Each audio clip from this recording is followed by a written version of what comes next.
Hello students, कैसे हैं आप सब। आईसीटी वर्चुअल क्लासरूम में आपका स्वागत है। बच्चों, ये क्लास 6 की मैथ्स की क्लास है। तो अगर आप मुझे सुन पा रहे हैं और आप 6 क्लास के हैं तो अपना हैंड रेज करें बच्चों। जो बच्चे बैठे हैं क्लास में, क्या आप 6 क्लास के हो? वेरी गुड, वेरी गुड, शाबाश। जीजीआईसी खींचा, ठीक है बेटा, हाथ नीचे कर लो आप। वेरी गुड, हाथ नीचे कर लीजिए। तो बच्चों, आज हम नए चैप्टर करेंगे। बच्चों, जितने भी बच्चे बैठे हैं सब अपना मास्क लगा के रखें, मास्क ना हटाएं बच्चों। जो भी बच्चे क्लास में बैठे हैं प्लीज सब अपना मास्क लगा के रखें, कोई मास्क ना हटाएं, और अपने हाथ भी सैनिटाइज करते रहें आप, और अपना ख्याल रखें क्योंकि काफी मुश्किल टाइम चल रहा है। तो उसमें अपना मास्क भी लगा के रखें और सैनिटाइज भी करते रहें आप बार बार, और ताकि आप स्वस्थ रहें। और बच्चों, इसी के साथ आज की क्लास हम शुरू करेंगे एक नए चैप्टर के साथ। तो बच्चों, जो नया चैप्टर है वो है आज का संख्याओं के साथ खेलना, प्लेइंग विद नंबर्स। उससे पहले मैं आपसे पूछना चाहता हूं कि बच्चों, पिछले जो चैप्टर्स हुए हैं आपने वो कितने किए हैं? कौन से चैप्टर अभी तक आपके हो गए हैं? तो जो भी बच्चा बताना चाहता है जीजीआईसी खींचा से, कोई भी एक बच्चा माइक लेके बात कर सकता है।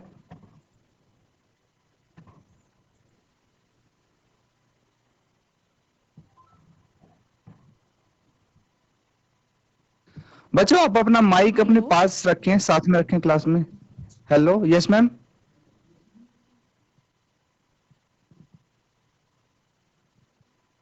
हेलो। हेलो। हाँ बेटा, बोलिए, हेलो। आपकी आवाज आ रही है। जी ma'am, good okay sir. Morning. Good morning sir. Sir ये बच्चे अभी न्यू है ना, थोड़ा सा घबरा रहे हैं। ओके ओके, कोई बात नहीं बेटा, घबराने की जरूरत नहीं है। हम सिर्फ बात कर रहे हैं, कुछ पूछ नहीं रहा मैं आपसे। कोई पढ़ाई से रिलेटेड क्वेश्चन नहीं पूछूंगा, सिर्फ बात कर रहे हैं हम।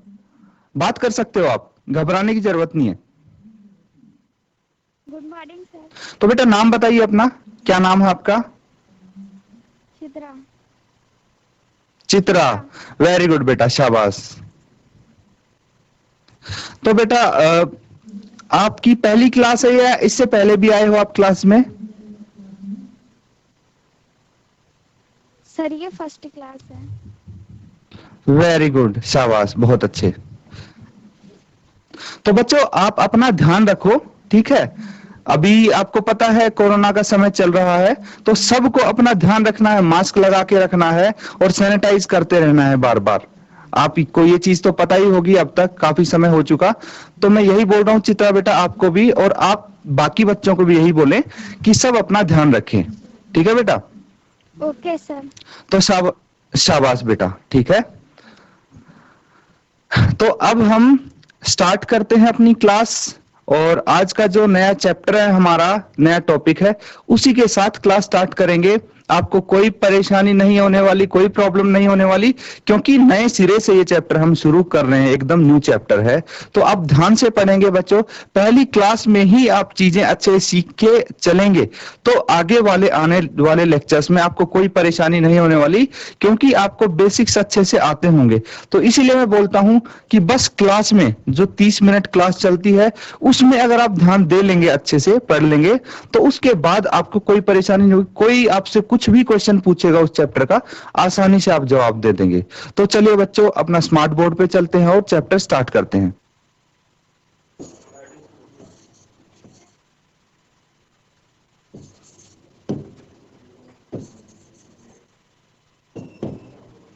Playing with numbers. तो सच इसका मतलब ही वही है बच्चों कि संख्याओं के साथ खेलना, हम संख्याओं के साथ खेलने वाले हैं, इसका मतलब, ठीक है। संख्याओं के साथ कैसे खेलने वाले हैं ये चीज आप देखेंगे अब। और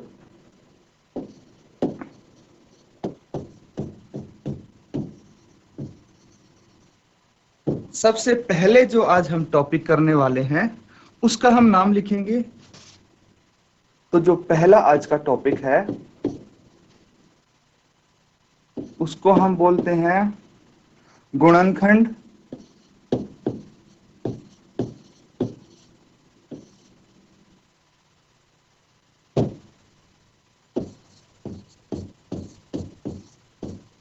गुणनखंड और गुणज।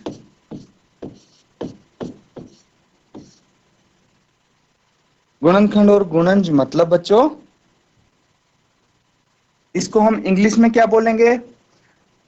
गुणनखंड को बोलेंगे बच्चों फैक्टर्स। गुणनखंड को हम फैक्टर्स बोलेंगे और गुणज को हम बोलेंगे मल्टीपल्स।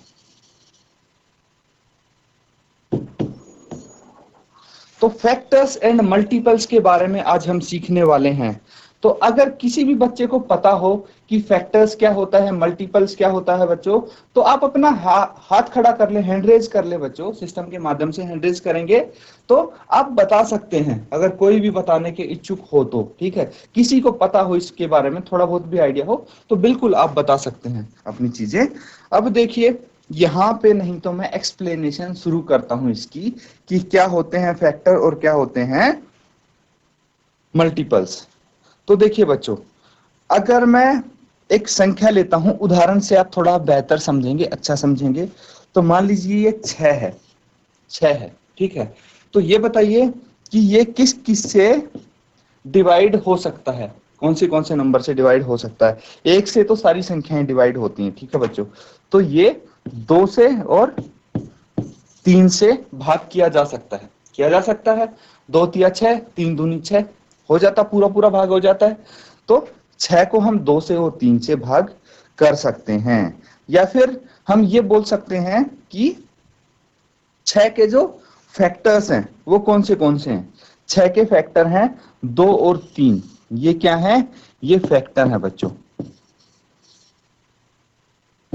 फैक्टर, फैक्टर अभी हमने बात की, फैक्टर क्या होते हैं? फैक्टर होते हैं गुणनखंड।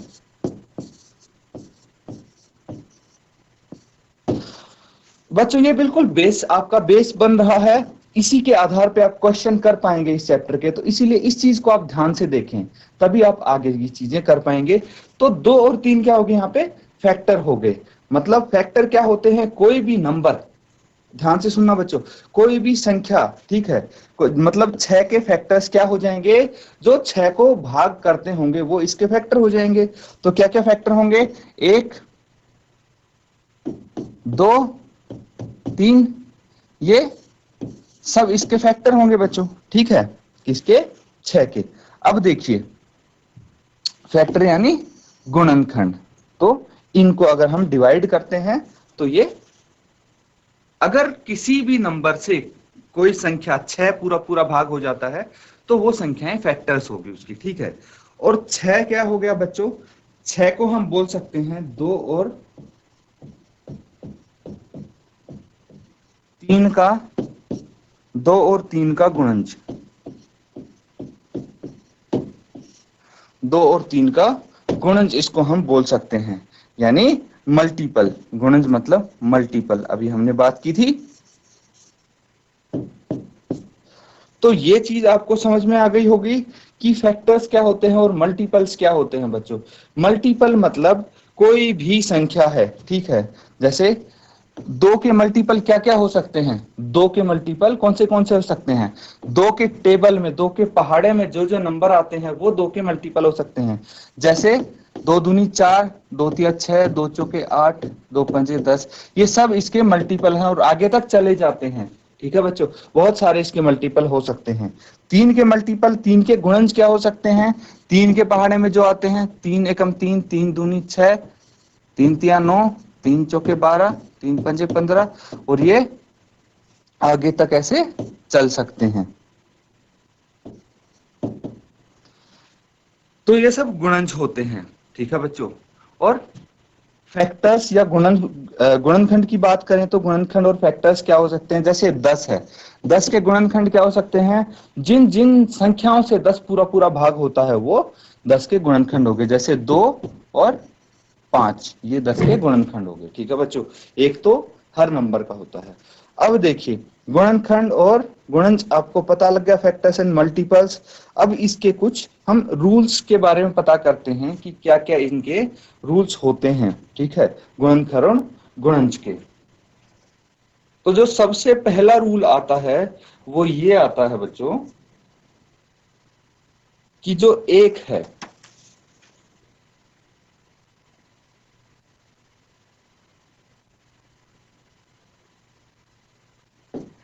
पहले रूल की बात करें तो वो ये आता है कि एक प्रत्येक संख्या का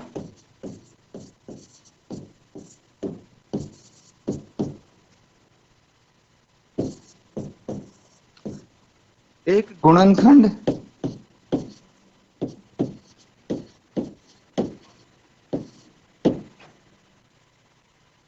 होता है।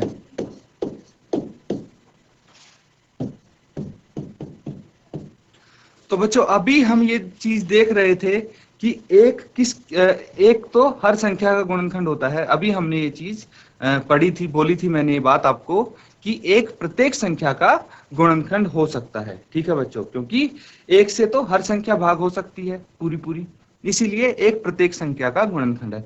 ये चीजें बच्चों अगर आप अपनी नोटबुक में लिख लेंगे साथ साथ तो बेहतर रहेगा, अच्छा रहेगा आपके लिए भी। तो इन चीजों को, ये जो रूल्स हैं, इनको भी आप साथ साथ लिखते जाएं। ठीक है, अब अगला रूल देखिए, अगला रूल क्या कहता है, प्रत्येक संख्या स्वयं को ही अपना एक गुणनखंड होती है। मतलब स्वयं अपना गुणनखंड भी होती है। इस चीज का आपको पता होना चाहिए।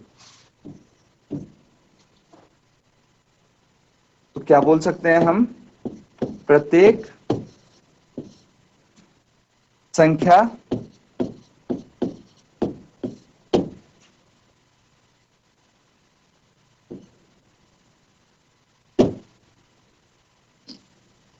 स्वयं स्वयं अपना एक गुणनखंड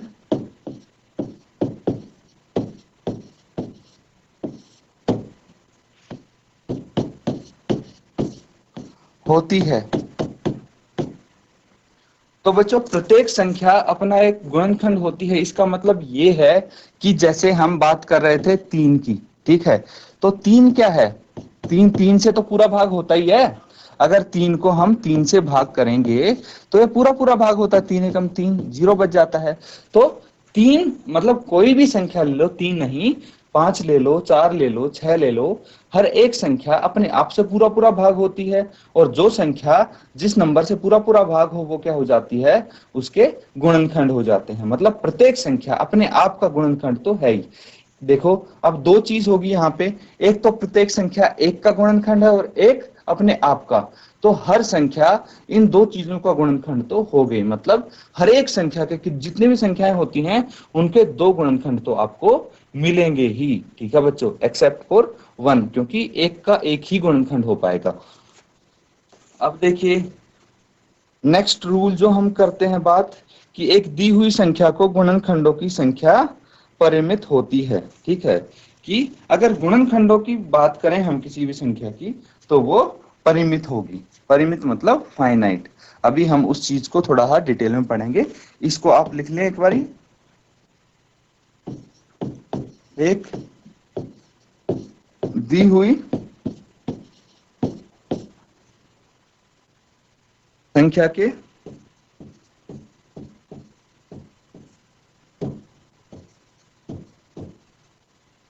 गुणनखंडों की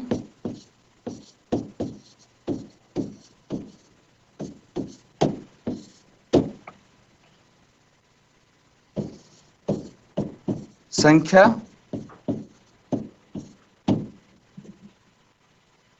परिमित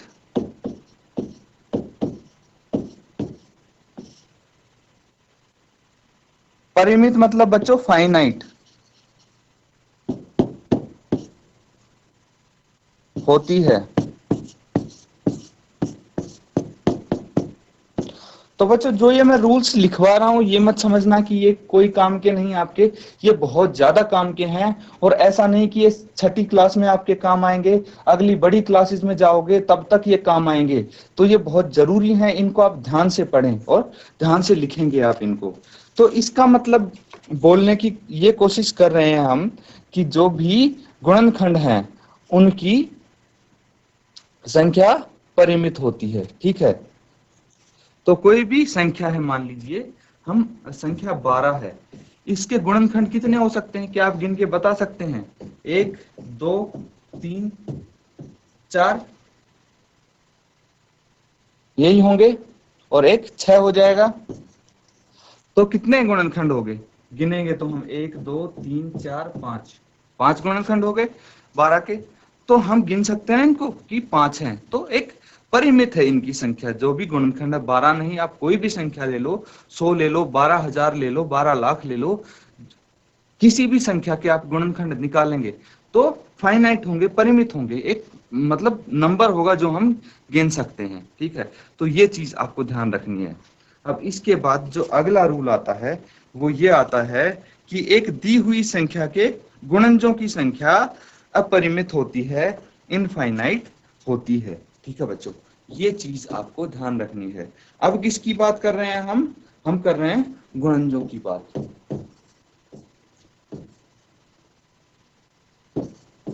एक दी हुई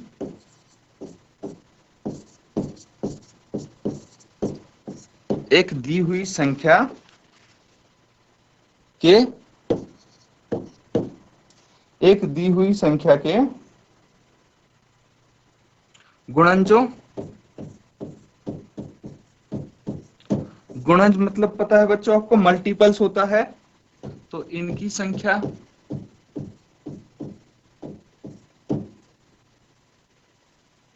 अपरिमित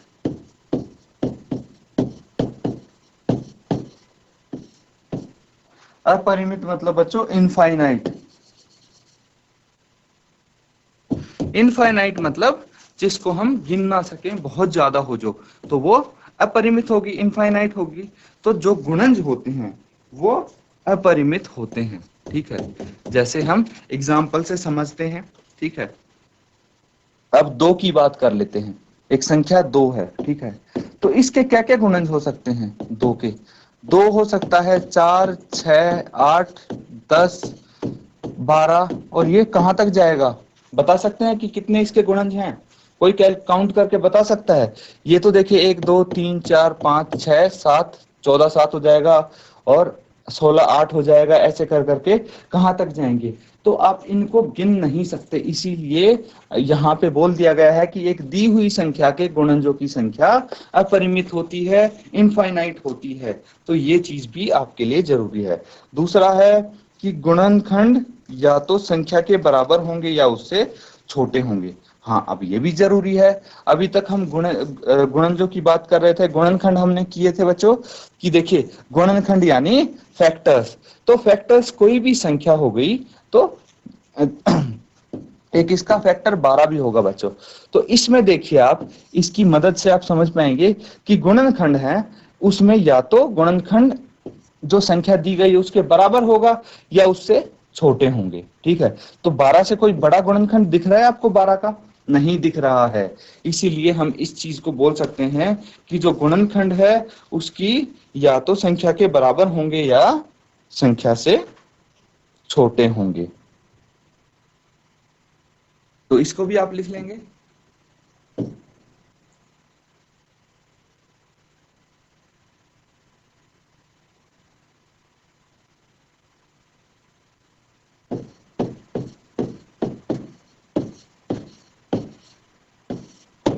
गुणनखंड या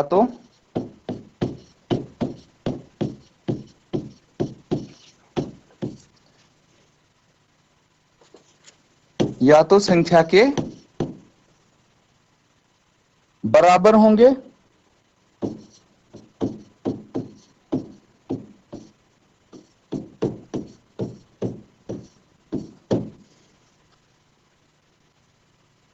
या उससे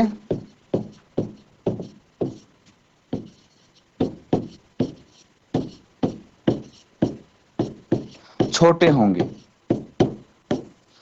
तो बच्चों ये चीज बहुत जरूरी है समझनी आपको कि जैसे हमने दो का ही एग्जाम्पल लेते हैं हम, तो दो के 12 का एग्जाम्पल लेते हैं, हमने 12 का भी देखा था एग्जाम्पल। तो 12 के क्या क्या गुणनखंड होंगे यहाँ पे, 1 2 3 4 6 और 12।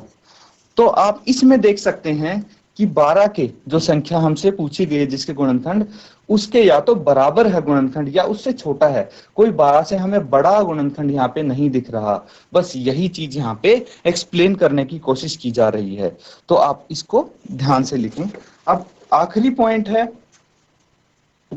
ध्यान से लिखेंगे आप लास्ट पॉइंट को, कि गुणज या तो संख्या के बराबर या बड़े होंगे। अब हम गुणज की बात कर रहे हैं बच्चों, गुणज यानी मल्टीपल्स। फिर से मैं बता रहा हूं आपको कि हिंदी इंग्लिश दोनों टर्म आपको आनी चाहिए।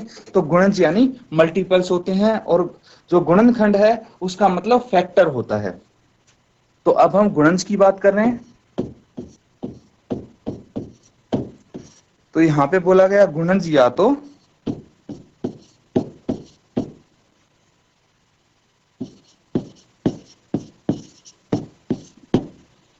तो संख्या के बराबर होंगे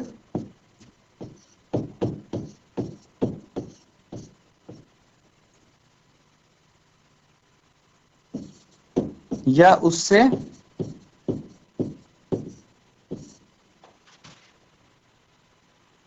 बड़े होंगे।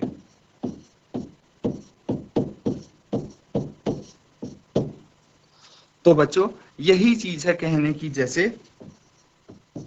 एग्जाम्पल के तौर पे लेते हैं हम 3। 3 के क्या क्या गुणज हो सकते हैं, क्या क्या मल्टीपल हो सकते हैं? 3 हो सकता है, 6 हो सकता है, 9 हो सकता है, 12 हो सकता है, और ऐसे चलते जाएंगे। इनको हम गिन नहीं सकते क्योंकि ये बहुत सारे होते हैं। इसीलिए ये नंबर में तो इनफाइनाइट होते हैं, इनफाइनाइट यानी अपरिमित होते हैं, लेकिन 3 से छोटे नहीं हो सकते। जिस नंबर के मल्टीपल हमसे पूछे गए उससे छोटे नहीं हो सकते, उससे बड़े ही होंगे। अब बच्चों जिसने नोट डाउन कर लिए हैं, आप अपना हैंड रेज करेंगे, हाथ खड़ा करेंगे बच्चों, ताकि मुझे पता लग जाए कि आपने नोट डाउन कर लिया है और हम आगे की चीजें सीख सके, आगे हम बढ़ सके। इसके बेस पे कुछ क्वेश्चंस हम करेंगे। तो बच्चों जिसने नोट डाउन कर लिया है वो अपना हाथ खड़ा करें। शाबाश, बहुत अच्छे बच्चों। तो आपने यहाँ पे नोट डाउन कर लिया है। अब बच्चों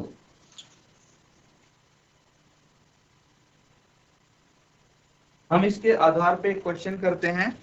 आप ध्यान से देखेंगे क्वेश्चन को, फिर आपको होमवर्क भी मिलेगा कुछ, इसीलिए आप इसको बिल्कुल ध्यान से देखें बच्चों, जो भी क्वेश्चन यहाँ पे हम करने जा रहे हैं। तो पहला क्वेश्चन हम करेंगे। आपको क्या करना है कि गुणनखंड निकालने हैं। क्या निकालने हैं?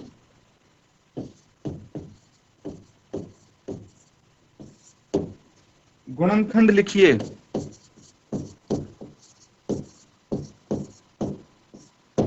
तो गुणनखंड लिखेंगे आप किसके? 24 के। तो गुणनखंड बच्चों कैसे लिखेंगे आप इसके? 24 के जो भी है। तो गुणनखंड के लिए आपको देखना पड़ेगा कि ये 24 है, ये किस किस से भाग हो सकता है, या फिर आप कौन से ये पूरा पूरा भाग होगा, बस ये आपको देखना है। तो अगर मैं बोलूं कि 1 गुना 24 कितना होता है? 24 होता है। तो देखिए इसके जो गुणनखंड हो गए, फैक्टर हो गए, 1 और 24 हो गए। फिर अगर मैं बोलूं 2 गुना 12, 2 को 12 से गुना करेंगे तो भी 24 ही आएगा। और अगर मैं बोलूं 3 गुना 6, 3 गुना 8, 3 इंटू 8 अगर मैं बोलता हूं तो कितना आएगा? 24 आएगा। फिर अगर मैं बोलूं 4 इंटू 4 गुना 6, तो ये भी 24 आएगा। और अगर मैं बोलूं 12 गुना 2, तो ये पहले ही हम लिख चुके हैं, तो इसको दोबारा लिखने का कोई फायदा नहीं है बच्चों।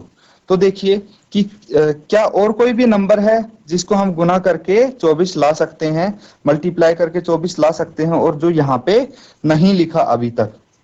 देखिए, देख के बताइए मुझे।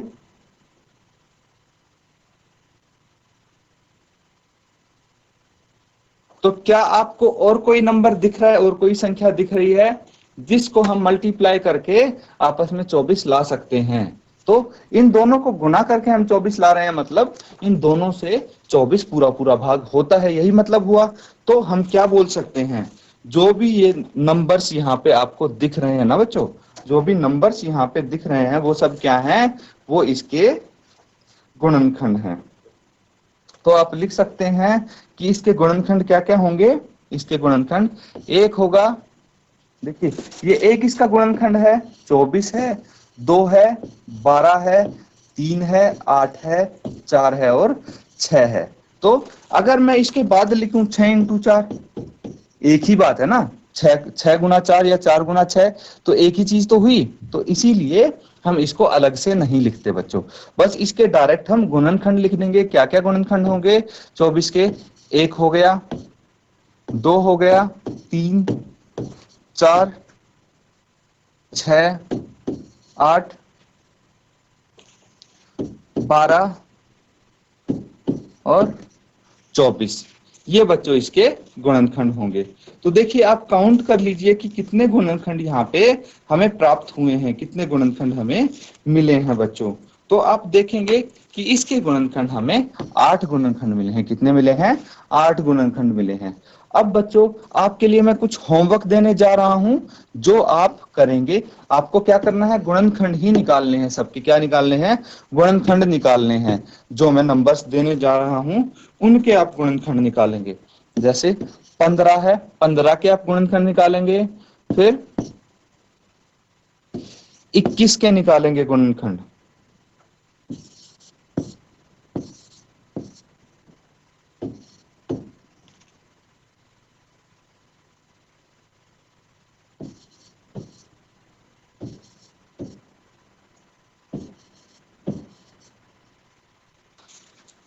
तो ये जो क्वेश्चन दिख रहा है आपको, इसके मैंने कुछ पार्ट्स लिखे हैं यहाँ पे, बी से लेके एफ तक। इन सब के आप गुणनखंड निकालेंगे बच्चों, और ये आपका होमवर्क रहेगा। तो बच्चों जो आज हमने किया है क्लास में, उम्मीद है आप सबको समझ में आया होगा। आपको क्या करना है, अब जो चीज हमने यहाँ की है, ऐसा नहीं कि यहाँ पे कर ली और छोड़ दिया। अपने घर पे आप दोबारा इस चीज को करेंगे, जो भी हमने नियम किए और हमने सीखा कि गुणनखंड और गुणज में क्या फर्क होता है, क्या होते हैं ये। तो इन सबको दोबारा आप करेंगे और आप क्वेश्चन जरूर करेंगे। जो हमने यहाँ पे एक क्वेश्चन किया है और होमवर्क दिया है, उनको आप जरूर करके लाएंगे बच्चों। इसके बाद कल हम कुछ और क्वेश्चन करेंगे और गुणज पे भी हम क्वेश्चन करेंगे। तो इसी के साथ बच्चों आज की क्लास हम खत्म करते हैं। Thank you and have a nice day.